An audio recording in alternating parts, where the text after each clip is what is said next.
I took a rather roundabout, circuitous route to architecture, and that is really, I wasn't initially attracted to architecture as I was studying. I studied many different things, and actually studied communication first, and then went into literature and studied German literature for a while, and got a master's in that. And as I was finishing my work in German literature, found architecture as a discipline that could include my sculpture, my literary background, and my interest in people and in the humanitarian arts in general. And so architecture was a place where I could interweave and intertwine all of these disciplines into one place that spoke to the physical world as sculpture, I mean the built environment, as well as things that allow the soul to sing, which architecture, I think, at its best does. It does both of these things. And when these things are brought into balance, they can be done, I think, at their best in architecture. Being an architect means being a designer, an artist, an engineer, a social scientist, an environmentalist, and a humanitarian. Which of these roles is most important to you and why?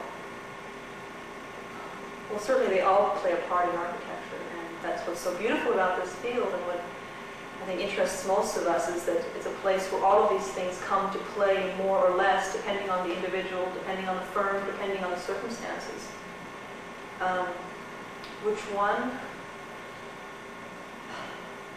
Maybe more sculpturist, maybe more humanitarian. My goals are for myself to develop a style or a direction that allows me to build architecture that is at once sculptural and yet meeting the functional needs of the program at hand. How do you see the advancement of women in the field of architecture compared to the advancement of women in other professions such as law and medicine? Well, my lawyer girlfriend drives a BMW. No, actually, I enjoy my profession very much, but I do see women, friends who are doctors and lawyers who, of course, make quite a bit more in terms of salary, and are dealing, I think, in a field, their fields, for example, law or medicine, in fields where they've learned something, they're trained in a certain way, and it's much more, I want to say, factually oriented, as opposed to our field, which is much more about, I think, aesthetics and a gray zone of taste and popular culture even. And so it's a challenge, to say the least, for the architect in the field, not only to overcome the economical barriers, but to find their way in the profession.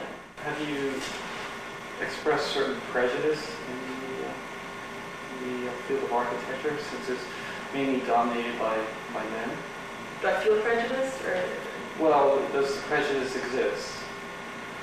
I don't know if it's a prejudice, but there are less women around, which makes it, you need people to talk to, and there are less of them around to talk to or to work with. There are some limitations. Some of them may be self-inflicted, some of them may be real. I prefer not to focus on the limitations, but focus on how to better my own abilities and work toward my own goals.